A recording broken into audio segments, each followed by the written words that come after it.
नमस्कार, आप देख रहे हैं न्यूज 18। मैं हूं आपके साथ मेनका चौधरी। सोनभद्र से खबर, जहां संदिग्ध परिस्थितियों में हनुमान मंदिर परिसर में आग लग गई। जाट की दुकान धू धू कर जल उठी। इस घटना में एक शख्स जख्मी हुआ है। अनपरा थाना क्षेत्र के औड़ी बड़े हनुमान मंदिर की यह घटना है। तो देखिए, यहां एक दुकान में आग लगी है। चाट का ये राज चाट भंडार है जिसमें आग लगी है। खाने पीने की चीजें यहां पर रखी थी और ऐसा लगता है कि सिलेंडर में आग लगने की वजह से यह हादसा हुआ है।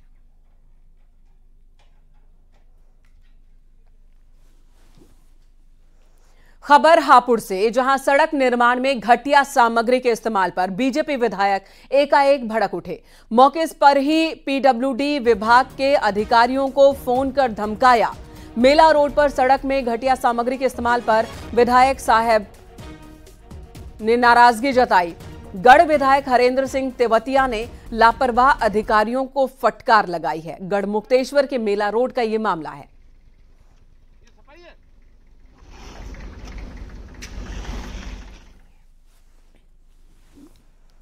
बाल संत के नाम से जाना जाने वाला अभिनव अरोड़ा को मंच से उतारने के बाद अब राम भद्राचार्य का बयान आया।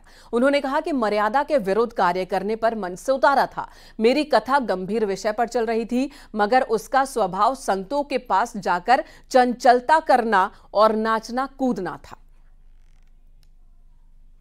कि मेरी कथा चल रही थी वेदस्तुति के गंभीर विषय पर। उस लड़के का स्वभाव है किसी भी संत के पास जाकर के हलचल करना, चंचलता करना, नाचना कूदना। इसे मैंने कहा था कि हम उतर जाओ, मेरी मर्यादा है और उससे मेरा कोई द्वेष नहीं है।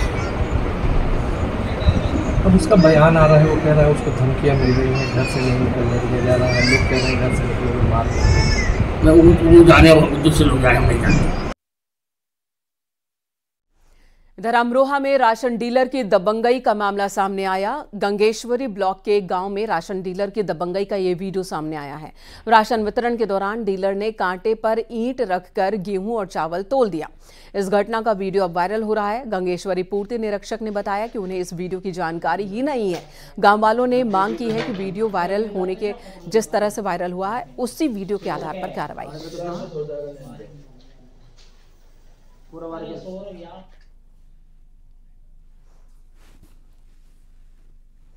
सोनभद्र से खबर, जहां शक्तिनगर थाना पुलिस को एक बड़ी सफलता मिली है। यूपी के अलावा बिहार और अन्य राज्यों से मोबाइल चोरी करने वाले गिरोह के 6 शातिरों को गिरफ्तार किया गया। इनके पास से 60 मल्टीमीडिया मोबाइल जब्त किए गए हैं, जिसकी कीमत 12 लाख के आसपास बताई जा रही है। पुलिस ने मुखबिर की सूचना पर बड़ी कार्रवाई की। उन लोगों से फिर निशादेही पर उनके घर से अनपरा में किराए पर रहते थे, उन लोगों से 60 मोबाइल बरामद किए गए हैं और ये सभी के सभी झारखंड के रहने वाले हैं। और ये अभियुक्त हैं कुंदन कुमार महतो, गौतम महतो, गोविंद महतो, गोगा नोनिया उर्फ गणेश। ये ग्राम व थाना इनका 3 पहाड़, थाना जनपद साहेबगंज, झारखंड के रहने वाले हैं। एक है अर्जुन मंडल, निवासी बांसकेला, थाना तेलझाड़ी, जनपद साहेबगंज के रहने वाला है और एक बाल अपचारी है और सभी का आपराधिक इतिहास है। अगली खबर आजमगढ़ से, जहां तरवा थाना क्षेत्र में चल रहे अवैध हड्डी अस्पताल को सील किया गया है। स्वास्थ्य विभाग और जिला प्रशासन की संयुक्त कार्रवाई हुई है। ये कार्रवाई डिप्टी सीएम ब्रजेश पाठक से शिकायत के बाद की गई। इस एक्शन के बाद जिले में अवैध अस्पताल संचालकों में हड़कंप है। आपको बता दें, जिस अस्पताल को सील किया गया उसमें ना तो डॉक्टर हैं और ना ही नर्सिंग होम का पंजीकरण ही हुआ है। इसके बावजूद यहां ऑपरेशन तक हो रहा था। सीएमओ ने बताया कि इस तरह की कार्रवाई आगे भी चलती रहेगी। इसमें अभी कार्रवाई चल रही है। अभी कार्रवाई की रिपोर्ट आने पर ही पूरा पता लगा। बताया गया कि ये इसके यहाँ कोई विशेषज्ञ चिकित्सक नहीं है और हॉस्पिटल भी पंजीकृत नहीं है। सर, उसमें ओटी भी चल रहा था, ओटी भी उसमें पाया गया कि ओटी भी है। और मेरे द्वारा टीम को वहां पर निर्देशित किया गया, जो भी कार्रवाई होगी उसकी आपको हम जो है पूरी सूचना देंगे। सर, ये अभियान कब तक चलेगा? ये आगे भी चलता रहेगा? और अभियान अभी निरंतर जारी रहेगा, जबकि हम ये इस तरह के जो झोला छाप अस्पताल चला रहे हैं उनको पूरी तरह बंद न कर दें। फिलहाल कार्रवाई तो हुई है, लेकिन सवाल है कि बिना पंजीकरण के अस्पताल का संचालन कैसे हो रहा था और ऐसे कितने और हॉस्पिटल प्रदेश में हैं। इधर कांग्रेस से बगावत कर फूलपुर सीट से नामांकन दाखिल करने वाले गंगापार जिलाध्यक्ष सुरेश यादव को पार्टी ने बाहर का रास्ता दिखा दिया। कारण बताओ नोटिस का जवाब न देने पर अनुशासनहीनता के आरोप में उन्हें 6 साल के लिए पार्टी से निष्कासित किया गया। अब उन्होंने साफ किया है कि वो चुनाव जरूर लड़ेंगे। आपको बता दें, सुरेश यादव ने इंडिया गठबंधन के खिलाफ समाजवादी पार्टी प्रत्याशी के खिलाफ नामांकन दाखिल किया था। जवाब देना उचित नहीं समझा। जिस तरीके से इन लोगों ने तानाशाही पूरी तरह से पार्टी की जिस तरह से गिरवी रखा, इसका जवाब देने का कोई निर्णय नहीं लिया गया। और आप लोग देख रहे होंगे किस तरीके से पूरे उत्तर प्रदेश में सभी कार्यकर्ता बहुत दुखी है। हर कार्यकर्ता फ़ोन भी कर रहा है। पूरे कार्यकर्ताओं का और फूलपुर की जनता का हमको बहुत प्यार मिल रहा है। आप सुरेश भाई चुनाव लड़ रहे हैं, हम लोग आपके साथ तन मन धन पूरी तरीके से आपके साथ, एक एक नौजवान किसान सब हमारे साथ खड़ा हुआ है। चुनाव लड़ेंगे, पीछे नहीं हटेंगे। चुनाव हम लड़ रहे हैं। मैं पहले दिन से बोल रहा हूँ, मैं चुनाव दमदारी से लड़ूंगा और भारतीय जनता पार्टी के हम ही हरा सकते हैं। मीरापुर सीट पर होने वाले उपचुनाव को लेकर राष्ट्रीय लोकदल के प्रत्याशी मिथिलेश पाल के कार्यालय का उद्घाटन हुआ है और इस मौके पर भारतीय जनता पार्टी के पूर्व विधायक विक्रम सैनी ने जीत का दम भरा। उन्होंने कहा कि आरएलडी की मिथिलेश पाल यहां से जरूर जीतेंगी। योगी जी का शासन है, गुंडागर्दी समाप्त है, ये चुनाव जीतेंगे, यहाँ की गुंडागर्दी भी समाप्त करेंगे। बात हिंदू मुस्लिम के लिए, मुसलमान भी है वोट दे रहे, हमें खुद मिली थी। तो मुसलमान सत्ता को वोट देगा, काम करवाना और अच्छी प्रत्याशी को वोट देगा, चाहे हिंदू है मुसलमान हो, प्रत्याशी काम करने वाली है हमारी मिथिलेश पाल। लखनऊ के चिन्हट में पुलिस हिरासत में मौत के मामले में सीएम योगी आदित्यनाथ ने मोहित के परिवार वालों से मुलाकात की। सीएम योगी ने पीड़ित परिवार को आरोपी पुलिस वालों पर सख्त कार्रवाई का भरोसा दिया है। सीएम योगी ने पीड़ित परिवार को 10 लाख की आर्थिक सहायता और आवास देने की बात कही। वहीं बच्चों के लिए फ्री में पढ़ाई के इंतजाम भी किए जाएंगे, ये भरोसा भी दिया है। घटना को सरकार ने गंभीरता के साथ लिया है। उच्च स्तरीय जांच के आदेश दिए गए हैं। जो भी दोषी है उनके खिलाफ कड़ी कार्रवाई होगी। पूरी सरकार पीड़ित परिवार के साथ खड़ी है और इंस्पेक्टर को निलंबित किया गया है, हत्या का मुकदमा दर्ज किया गया है। हर स्थिति में न्याय मिलेगा।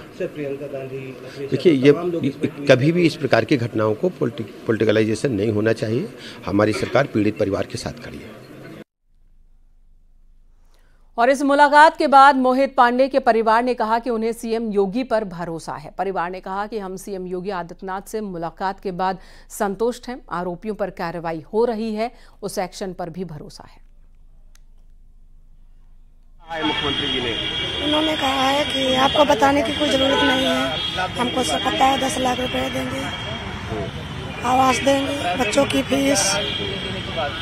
आप कौन हैं? उनकी पत्नी हैं आप, जो मृतक हैं। क्या मुख्यमंत्री योगी आदित्यनाथ से जो आश्वासन मिला है उससे संतुष्ट हैं आप? हाँ, थोड़ा बहुत संतुष्ट हैं। संतुष्ट हैं। कार्रवाई हो रही है? हो रही है। सीएम योगी आदित्यनाथ आज हरियाणा दौरे पर रहे और सबसे पहले कुरुक्षेत्र के पेहोवा स्थित डेरा सिद्ध बाबा गरीबनाथ मठ में हो रहे धार्मिक कार्यक्रम में शामिल हुए, जहां संतों महंतों से उन्होंने मुलाकात की और इसके बाद उन्होंने कैथल के बाबा मुकुटनाथ सिद्ध मंदिर में पूजा अर्चना की। नाथ पंथ की इस पावन स्थली को नमन किया। महंत बालकनाथ और मंदिर के अन्य संत जनों के साथ विधिवत पूजा करते हुए सीएम योगी आदित्यनाथ ने पूज्य संत जनों की समाधियों के समक्ष अपनी आस्था प्रकट की। हरियाणा दौरे पर सीएम योगी कुरुक्षेत्र में संतों का जमावड़ा लगा था, वहां पर मौजूद रहे। हम सबको अपने देश के प्रति हम सबको आगे। मैनपुरी की करहल विधानसभा सीट पर चुनाव प्रचार को लेकर बीजेपी प्रत्याशी अनुजेश प्रताप यादव और एसपी नेता शिवपाल यादव आमने सामने हैं। शिवपाल ने सफाई परिवार के दामाद पर निशाना साधा और कहा कि अनुजेश से अब कोई रिश्ता नहीं, पार्टी में अगर वो लौटना चाहते हैं तो पर्चा वापस लें। वहीं अनुजेश ने कहा कि शिवपाल को ही बीजेपी ज्वाइन कर लेनी चाहिए।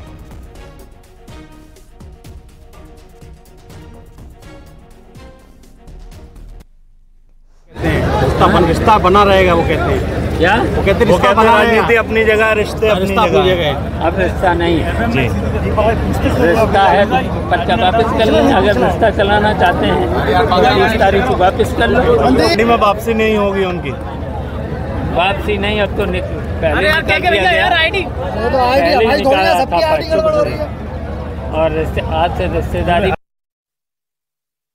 बयान बताया था, कल मुझे जानकारी मिली है तो मैंने उस पर किया था कि पहले चाचा अपने गलीवान में झांकें। पहले उन्होंने पार्टी सपा तोड़ी थी अपने मतलब के लिए, अब उनके पुत्र को सपा ने उन्होंने पार्टी से बधाई से चुनाव लड़ा दिया तो वो आज चचा भतीजे एक हो गए। मैं उनका सम्मान करता हूं, मगर मैं उनको ऑफर दे रहा हूं वो पार्टी में आ जाए, मेरी भाजपा में मेरे साथ आ जाए। पार्टी राष्ट्रीय पार्टी है भाजपा। बड़ा होता है तो फूफा जीतेगा। मगर मेरा भी इस पर करेल की जनता से पुराना घिरोर विधानसभा था, मेरी परिवार के यहाँ से विधायक रहे हैं, मम्मी रही हैं, मैं भी लड़ा था, तो मेरा भी इस घिरोर की जनता और करेल की जनता से मेरा पूरा बचपन से मेरा लगाव रहा है। फूलपुर उपचुनाव से जुड़ी बड़ी खबर। एसपी प्रत्याशी के खिलाफ एक मुकदमा दर्ज हुआ है। मुस्तबा सिद्दीकी पर बीएसपी नेता ने एफआईआर दर्ज कराई है। दलित समाज को लेकर गलत बयानबाजी का आरोप लगा है। मुस्तबा सिद्दीकी ने बयान पर माफी भी मांगी है, लेकिन इस बीच एफआईआर भी उनके खिलाफ दर्ज हुई है।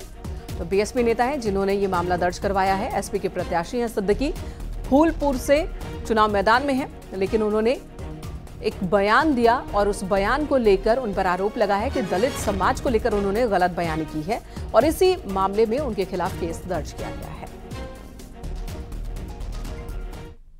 किसी भी समाज को कोई ठेस पहुंचती है तो मैं उनसे क्षमा मांगता हूं, माफी मांगता हूं कि हमारा ध्येय कोई उनको अपमानित करने का नहीं था।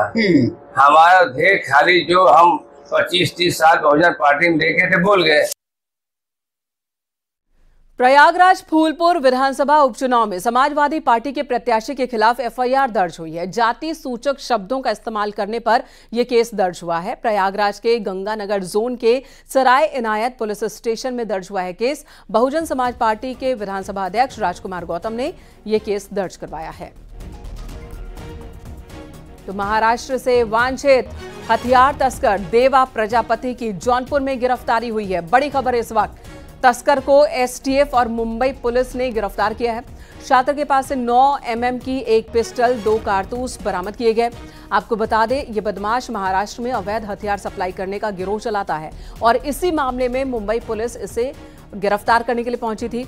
इस गिरोह के 5 शातिरों को अब तक गिरफ्तार कर चुकी है। शातिर पर आरोप है कि ये महाराष्ट्र से हथियार यूपी के कई जिलों में सप्लाई करता था।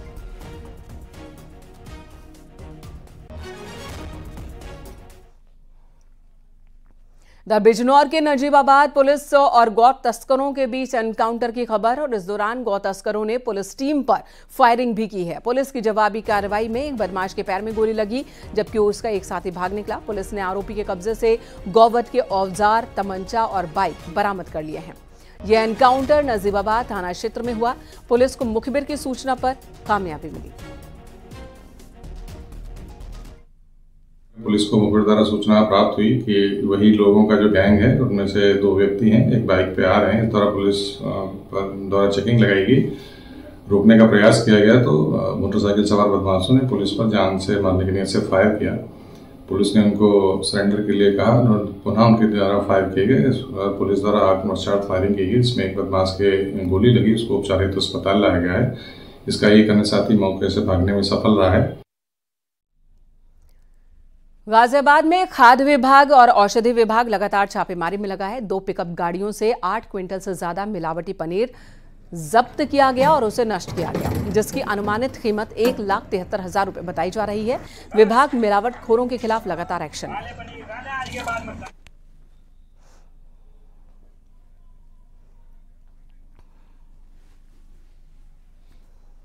इधर गोरखपुर में धनतेरस और दिवाली को लेकर शहर में यातायात व्यवस्था को दुरुस्त बनाए रखने को लेकर एसपी ट्रैफिक मुस्तैद हैं।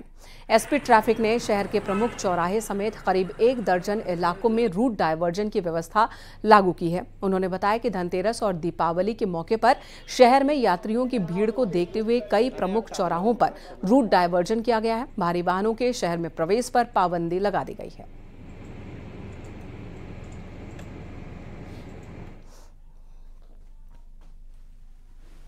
कौशाम्बी जिले में डेंगू का कहर बढ़ता जा रहा है। यहां सिराथू तहसील के सौरई बुजुर्ग गांव में 15 दिनों में 8 से ज्यादा लोगों की मौत हो चुकी है। 100 से ज्यादा लोग डेंगू से पीड़ित हैं, ऐसा स्थानीय लोगों का कहना है। हालांकि प्रशासन की माने तो संख्या इतनी ज्यादा नहीं है। फिलहाल कुछ मरीज जिला अस्पताल में हैं, जबकि कुछ गांव में ही इलाज करवा रहे हैं। मीडिया में इस मामले को सामने आने के बाद स्वास्थ्य विभाग की टीम गांव पहुंची है। गांव वालों का कहना है कि गांव में जलभराव और गंदगी की वजह से ही डेंगू पसर रहा है। उधर डीएम का कहना है कि हर रोज 200 से 300 लोगों का सैंपल लेकर जांच के लिए भेजा गया है, लेकिन अभी तक सिर्फ 6 लोगों में ही डेंगू की पुष्टि हुई है। हमारे गाँव में बुखार, रहस्यमयी बुखार, डेंगू, मलेरिया से हजारों लोग इस समय मौजूदा हालत पर पीड़ित हुए हैं और कम से कम 20 से ज़्यादा मौतें हो चुकी हैं 15-20 दिन के अंतराल में। किस वजह से मौत हुई? मौत यही बुखार, डेंगू, डायरिया, यही सब चीज़ फैला। ज़्यादातर डेंगू लोग बताते हैं कि ज़्यादातर डेंगू हुआ है। कोई आया स्वास्थ्य विभाग से? स्वास्थ्य विभाग से अभी तक तो कोई डॉक्टर की टीम नहीं आई। वार्ड बॉय वगैरह या गाँव में जो आशा बहुएँ हैं यही लोग घूम घूम के देखती रहती हैं, मगर बड़ी डॉक्टरों की टीम कोई नहीं आई। सराय बुजुर्ग में लगातार हमारी मेडिकल टीम जा रही है और हर दिन कम से कम 200-300 लोगों की जांच कर रही है और अब तक के जो संज्ञान में आया है कि 5 से 6 लोगों का वहाँ पे डेंगू का टेस्ट पॉजिटिव आया हुआ है। उनका इलाज भी चल रहा है, उनको हम लोगों ने मेडिसिन भी दिया है। लगातार हमारी MOIC की टीम लगातार जा भी रही है, चेक भी कराते रहे, लेकिन उसमें कोई ऐसा तत्व नहीं आया है जिसके कहा जा सकता है कि डेंगू से किसी की डेथ हो। वैसे 2 लोग उस गांव से जिनका डेथ हुआ है, प्रथम दृष्टया पाया गया था कि उनको हार्ट अटैक था और एज रिलेटेड था, ना कि डेंगू से रिलेटेड किसी का डेथ नहीं हुई है। खबर संभल से, जहां बारात घर एकाएक जंग का मैदान बन गया। शादी में छुआरे लूटने पर खूब बवाल हुआ है। विवाद इतना बढ़ गया कि जमकर मारपीट हुई है, कुर्सियां भी तोड़ डाली लोगों ने।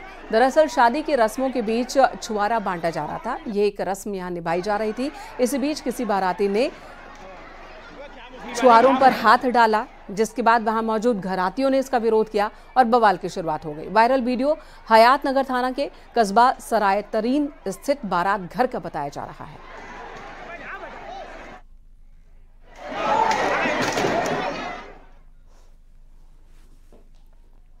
अयोध्या में 30 अक्टूबर को होने वाले दीपोत्सव की भव्य तैयारी चल रही है और इस बार भव्यता के साथ साथ सुरक्षा के भी पुख्ता इंतजाम किए गए हैं। चप्पे चप्पे पर पुलिस के जवान और अर्धसैनिक बलों की तैनाती है। इस बार ड्रोन से भी नजर रखी जा रही है। इसी पर दिखाते हैं आपको ये खास रिपोर्ट। प्राण प्रतिष्ठा के बाद अयोध्या में अब दीपोत्सव की तैयारियां जोरों पर चल रही हैं। सुरक्षा के भी तगड़े इंतजाम किए गए हैं।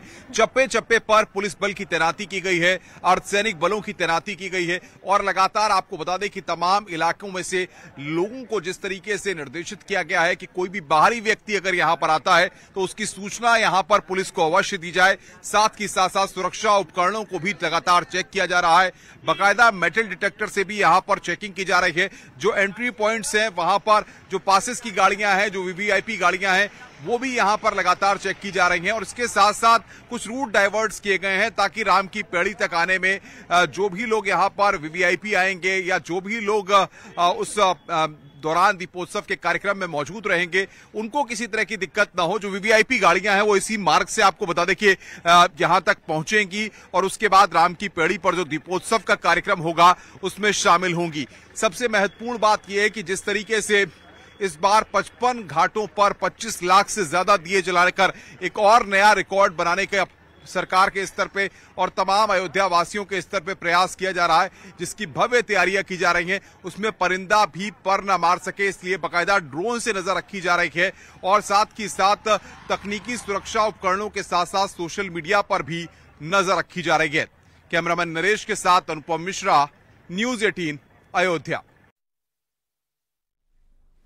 ये तस्वीरें आपको अयोध्या की दिखा रहे हैं। राम की पैड़ी की ये तस्वीर देखिए, जहां एक तरफ दिए सजाए जा रहे हैं घाट पर, 25 लाख दिए जलाने का इस बार लक्ष्य है, तो दूसरी तरफ लेजर लाइट्स और LED लाइट से जगमग इस वक्त राम की पैड़ी।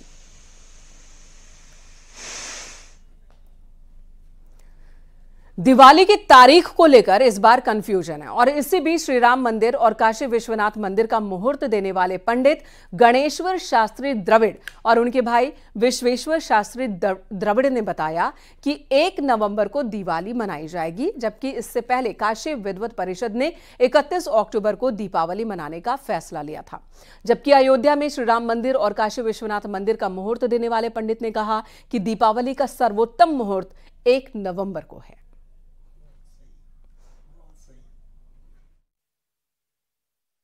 सर्वोत्तम जो है वो 31 अक्टूबर को ही दीपावली है। आप 31 अक्टूबर को ही प्रदोष काल में आसन्नतया 8 बजे मान के चलिए, 5:30, 5:30, 32 सूर्यास्त का समय है, उससे लेकर के 2.5 घंटे के अंतर्गत यानी 8 बजे तक आप निश्चित रूप से दीपदान करें, देवालय में जाएं, भगवती लक्ष्मी का अर्चन करें, पूजन करें, क्योंकि बहुत लोग हैं जो पूरे रात लक्ष्मी की अर्चन करते हैं। बहुत शुभ काल, शुभ संयोग, कई प्रकार के योगायोग धर्मशास्त्र की दृष्टि से बन रहे हैं, इसलिए दीपावली का महापर्व 31 अक्टूबर को मनाया जाएगा। आज से अच्छे अच्छे बड़े बड़े विद्वान रहे, उस समय इसको प्रकाशित कर दिया गया था, वेंकटेश्वर शताब्दी पंचांग। तो ये अभी 81 चल रहा है, 2081, तो एक पूरा होने तक ये चलेगा, माने 2001 से चला है, तो इसमें उसी समय दीपावली 1 नवंबर को लिखी है और यह गणित टेली कर रहा है बापूदेव शास्त्री से। राम मंदिर और श्री काशी विश्वनाथ मंदिर का मुहूर्त निकालने वाले गणेश्वर शास्त्री और उनके भाई ने मुहूर्त निकालते हुए कहा कि 1 नवंबर को दीपावली मनाई जाएगी। यही नहीं, जिन्होंने राम मंदिर की पूजा कराई उनके भी पुत्र ने कहा कि 1 नवंबर को, दीक्षित परिवार ने, कि 1 नवंबर को दीपावली मनाई जाएगी। ऐसे में अब लोग संशय में हैं कि आखिर दीपोत्सव कब मनाएं। बाजार पूरी तरीके से सजे हैं, लोग खरीदारी कर रहे हैं, लेकिन जो मुहूर्त का ये दंगल है, जो मुहूर्त की जो पशुपेश है, इसने लोगों को भी कंफ्यूज कर दिया है। अमेठी से खबर, जहां कलयुगी बेटे ने ईंट से हमला कर पिता को मौत के घाट उतार दिया। सूचना पर पहुंची पुलिस ने शव को कब्जे में लिया। केस दर्ज कर आरोपी की तलाश की जा रही है। पिता के डांटने से बेटा नाराज हो गया था। बाजार शुक्ल थाना क्षेत्र के महोना पश्चिम गांव की यह घटना है।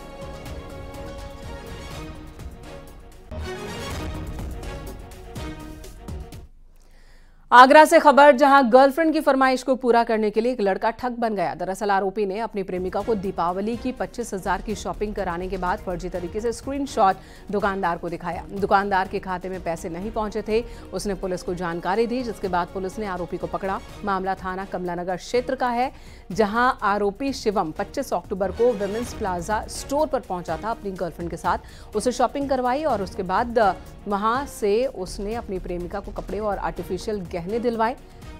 बिल 25,000 रुपए का आया, जिसके बाद लड़के ने एक एप्लीकेशन के जरिए पेमेंट ट्रांसफर कर दिया और उसका स्क्रीनशॉट भी दुकानदार को दिखाया। आरोपी ने बताया कि उसने फर्जी तरीके से ये पेमेंट ट्रांसफर करने का नाटक किया था। फिलहाल पुलिस ने इसे गिरफ्तार कर लिया है।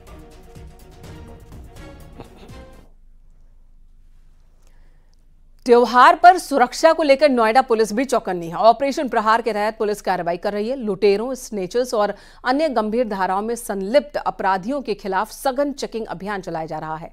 इस मिशन में 44 टीमें लगाई गई हैं, जिनमें 197 पुलिसकर्मी शामिल हैं। पुलिस ने 60 अपराधियों के खिलाफ अब तक एक्शन लिया है।